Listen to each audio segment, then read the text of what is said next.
This is the Kansas City Chief. And with him is his partner, Warpaint, a 7-year veteran of professional football. This is Hank Stram, and as coach of the Chiefs, he has the horses necessary for one of the NFL's finest teams. Stram and his Chiefs are famous for unusual innovations. They are daring, dynamic, and physical. But most important of all, they are winners. Today, the Chiefs have their eye on a new opponent, the Washington Redskins, a team they've never played before. Under their new coach and cheerleader, George Allen, Washington is the surprise story of the league. They are unbeaten in 5 games, the only team in the NFL to remain undefeated. Like Hank Stram, George Allen takes the personal approach in his coaching philosophy, and it's paid off handsomely. So today we have a clash of 2 first-place teams and 2 powerful coaching personalities. This game is vital to each. For the Redskins, it will be the sternest test of the young season because Kansas City has dedicated itself to regaining the championship in 1971.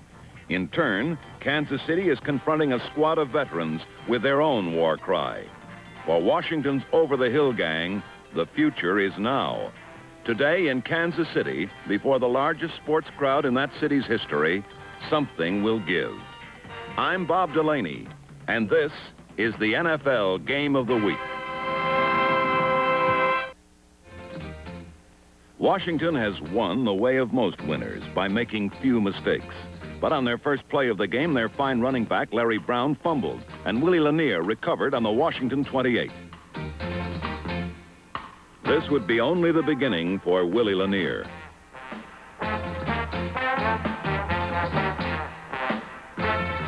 Now the Redskin defense, which has been so instrumental in Washington's undefeated season, faced a critical situation in the shadow of their own goal. They were more than equal to the challenge. On Kansas City's first play, Darren Talbert batted Len Dawson's pass away.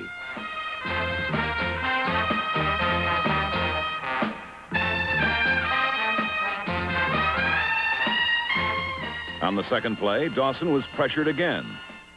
He threw badly, and Mike Bass intercepted on the 4-yard line.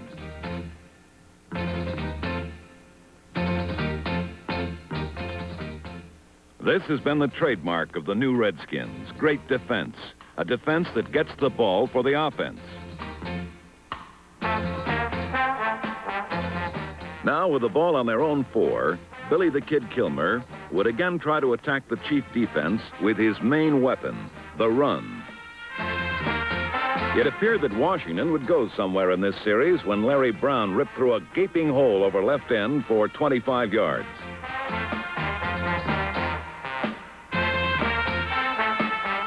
But the Chiefs' defense shut off any further advances by the ground game.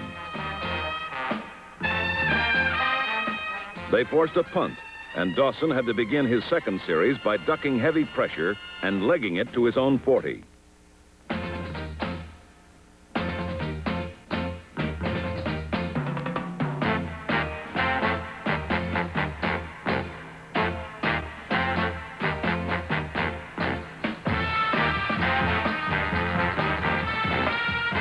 But then, on 3rd and short yardage, the Kansas City quarterback tried to flip to Otis Taylor and suffered his second interception.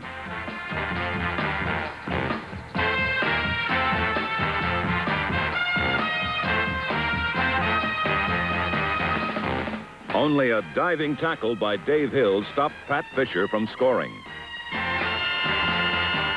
A repeat of this play reveals that Dawson wasn't really under pressure. His pass was simply a poor one, nowhere near Otis Taylor. The Washington defense continued to make the big play as they have all season.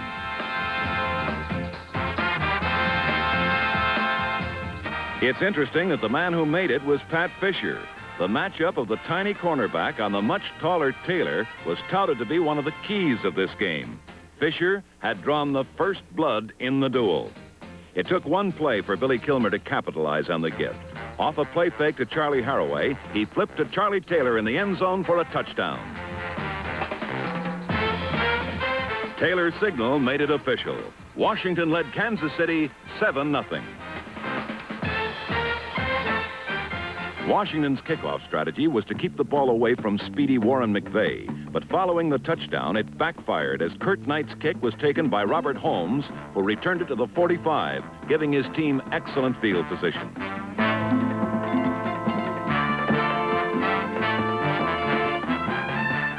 On this series, Dawson, burned by the pass twice, stuck to the ground. Ed Podolak got a first down in enemy territory.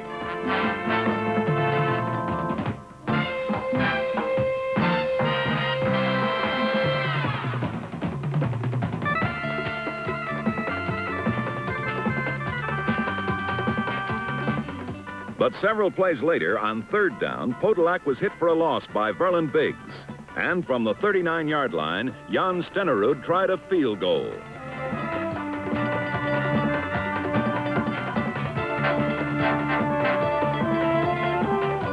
The nerveless Norwegian had changed the score to 7-3, and a nervous George Allen urged his team to regain momentum. Billy Kilmer responded to his coach's gesticulations by throwing a pass to Willie Lanier, who was to be one of the defensive heroes of this game. The interception was only the third this season thrown by Kilmer. At the start of the second quarter, Kansas City turned Kilmer's error into 3 points on another Stenerud field goal, and the score became 7-6. With their lead cut to 1 and Kilmer's passing shaky, Washington stayed on the ground with negative results. The Chief defense swarmed Brown and Haraway. Curt Knight attempted a long field goal, and what he succeeded in doing in kickoffs, he failed to do on his field goal attempt. For his short kick was taken by Warren McVeigh, who weaved his way 51 yards to the Redskin 47.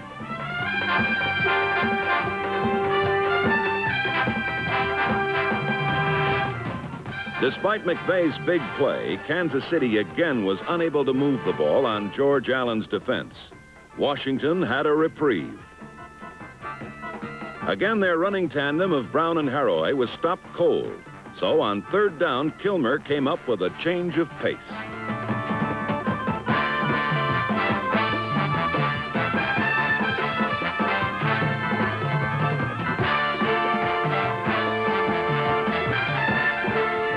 Charlie Taylor got way behind Emmett Thomas, and the result was a 49-yard pass play to the Chiefs' 33.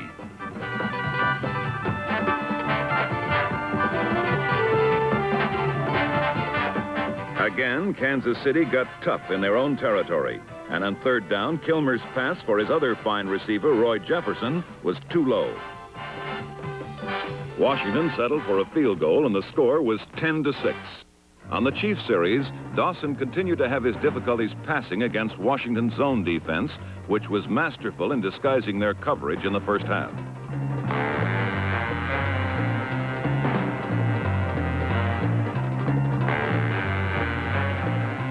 With slightly over a minute left in the half, Washington took over on their 29, and Kilmer began an aerial barrage that had the Chiefs reeling.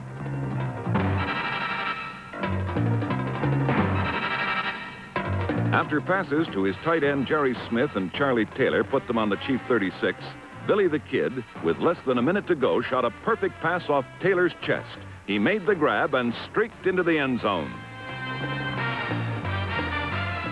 With shocking suddenness, Washington had increased their lead to 17-6. The Chief cheerleaders urged their team on, but time in the half ran out.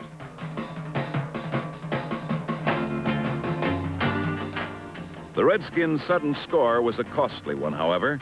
Charlie Taylor had fractured his ankle on the brilliant play and will be lost for 2 months. His performance, however, had changed the complexion of a close game.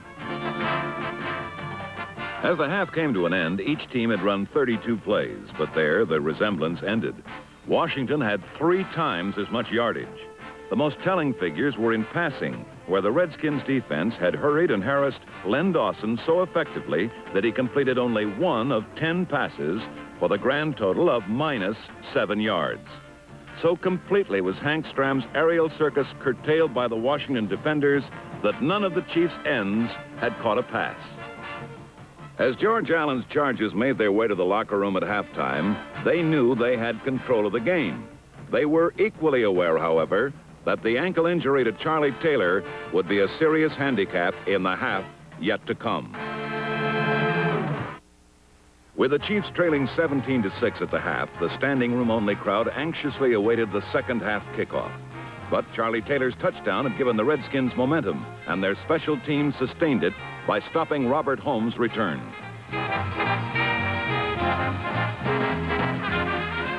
The Redskins defense, too, continued to harass Lenny Dawson.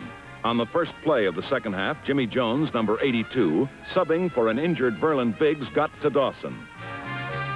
But then Dawson suddenly turned momentum back the other way. Unable to pass it all in the first half, Dawson began to find the mark. Otis Taylor made his initial catch of the game. Then Dawson picked out his other wide receiver, rookie Elmo Wright, and fired a strike to the Chiefs' first draft pick. Another view of this big gainer shows that Dawson set up and threw quickly. He fired past a lunging defender right into Wright's hands.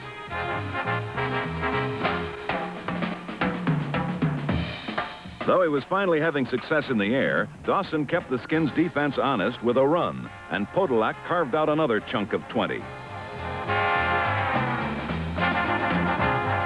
And with it first and 10 on the Redskins' 25, Lenny the Cool got hot again.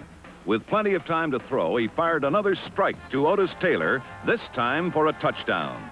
Hank Stram's big play attack had looked well-oiled for the first time in the game, and the Chiefs now trailed 17-13.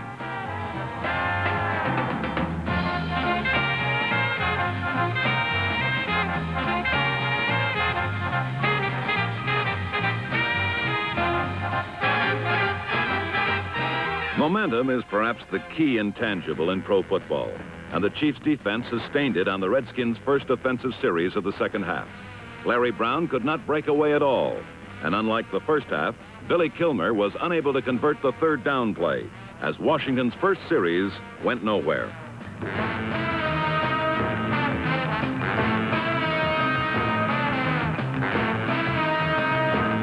But Kansas City's offense for the rest of the third quarter was unable to keep their early momentum. The revamped Redskins defense was no fluke.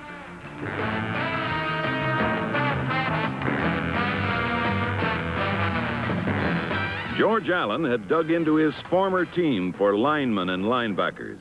The secondary, however, remained intact, except for Rich Pettibone, and number 37 Pat Fisher was its leader. At 5'9", Fisher gave away 8 inches to Otis Taylor, yet played him tough.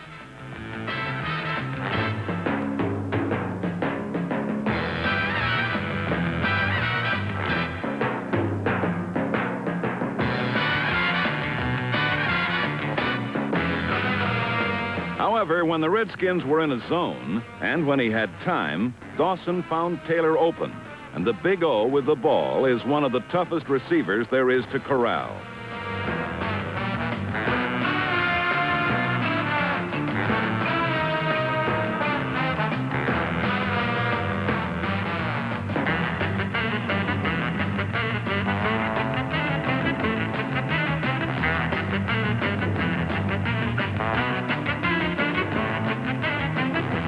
But most of the quarter, Dawson was pressured and pounded by the front four. The Redskins' defense had stopped the Chiefs' momentum, and in the process gave their offense good field position throughout this quarter.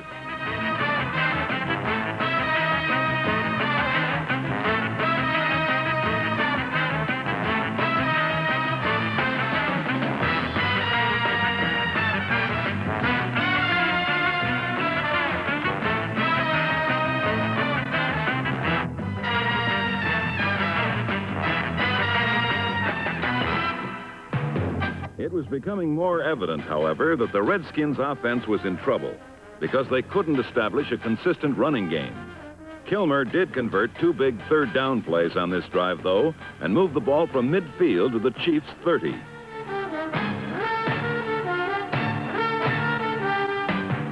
The second went to Boyd Dowler, who had entered the game for Charlie Taylor.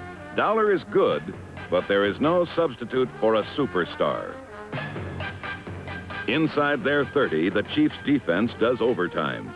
A team may pile up yardage on them between the 20s, but the Chiefs have proven over the years that it's another matter to score on them.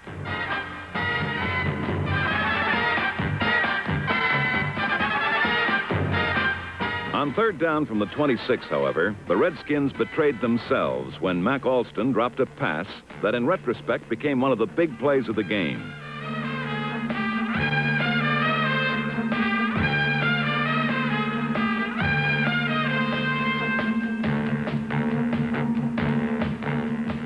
It was a big play because on third down, Boyd Dowler, too, failed to hang on to Kilmer's throw, and on fourth down, Kurt Knight would miss from the 33. Instead of having the ball on the 3, the Redskins came up empty, though they still led by 4. Late in the quarter, Kilmer did take his team in for another shot, and the man who led Washington was Charlie Haraway. The Chiefs' defense was keying on Larry Brown, and Kilmer wisely used Haraway to perfection, first on a flare and then on a draw down to the Chiefs' 20 as the third quarter ended.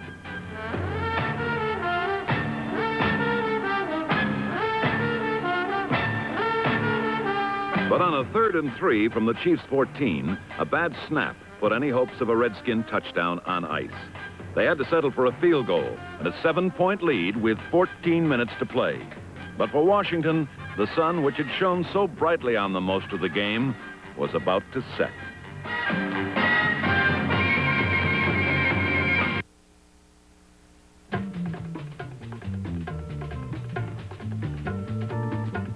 With the Redskins leading 20-13 with 14 minutes to play, Dawson again reverted to his long passing game.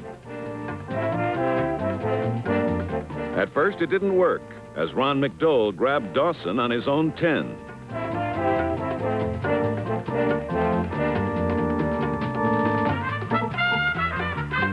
But the whole theory of Hank Stram's big play offense is to bomb and bomb again until it works. You may miss 9 of 10, but that one gets you on the board quick. This is exactly what happened. Dawson kept going long and finally hit Elmo Wright for 50 yards. An isolated view of Lenny Dawson on the play showed the cool Chief quarterback somewhat pleased at the result.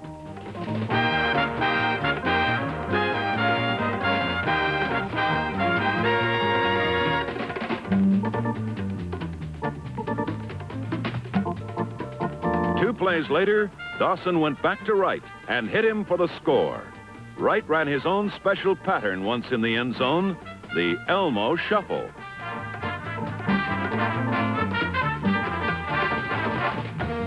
The quick-striking Chiefs had again turned momentum 180 degrees, and the game was now tied at 20. With 10 minutes left, Kilmer was content to stick to game plan, even though the Chiefs had stifled their ground game. Haraway and Brown soon found again there was no place to run, no place to hide against Curly Culp and company.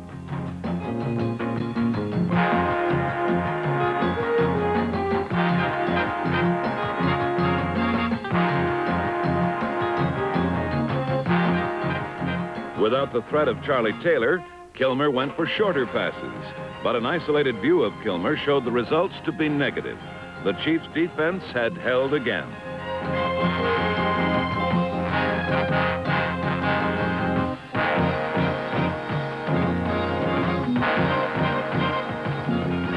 With 8 minutes left, Dawson began what would be the biggest drive of the day and perhaps of the season. He went right for Taylor and got an interference call to his own 46.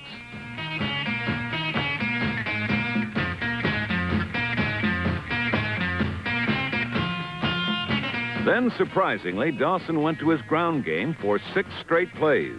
This is another virtue of the big play attack. He had the defense looking pass all day, and he crossed them up with runs around the flanks 6 straight times, with Podolak and McVeigh doing the work.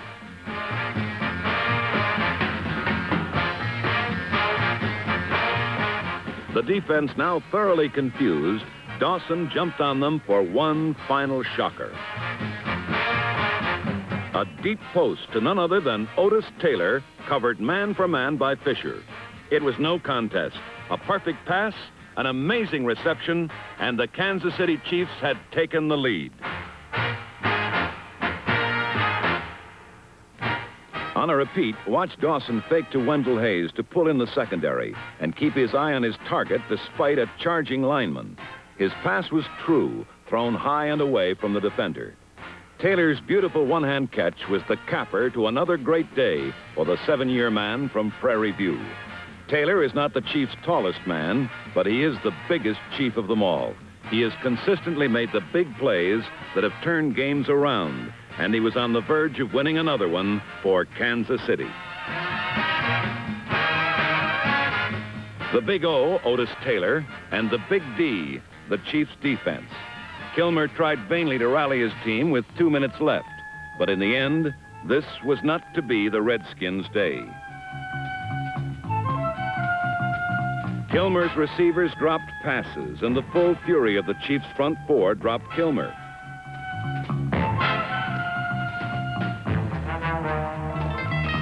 On this final series of the game, Billy Kilmer relived some of the frustration he had known in the past, but had forgotten in his first 5 victories of 1971.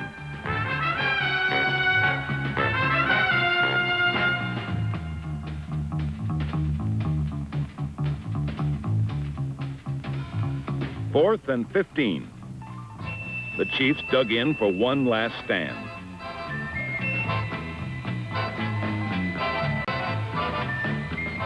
Billy Kilmer dug in for one last try.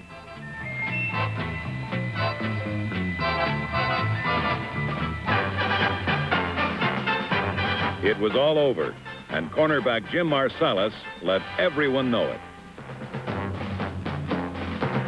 As he watched his offense run down the final seconds, Coach Hank Stram must have been well satisfied. The little genius had done it again. Stram, Lenny the Cool, the Big O, and a rock-hard defense had masterminded this victory, Stram's first ever over an NFC team in regular season. Suddenly, there were no more undefeated teams in pro football. Fate had finally dealt George Allen's over-the-hill gang a slippery hill, and they had tumbled down to their first defeat. It was a day when the over-the-hill gang met the mountain men, and the mountain prevailed. A day that brought back the old proverb, if at first you don't succeed, throw it to Otis. Final score, Chiefs 27, Redskins 20.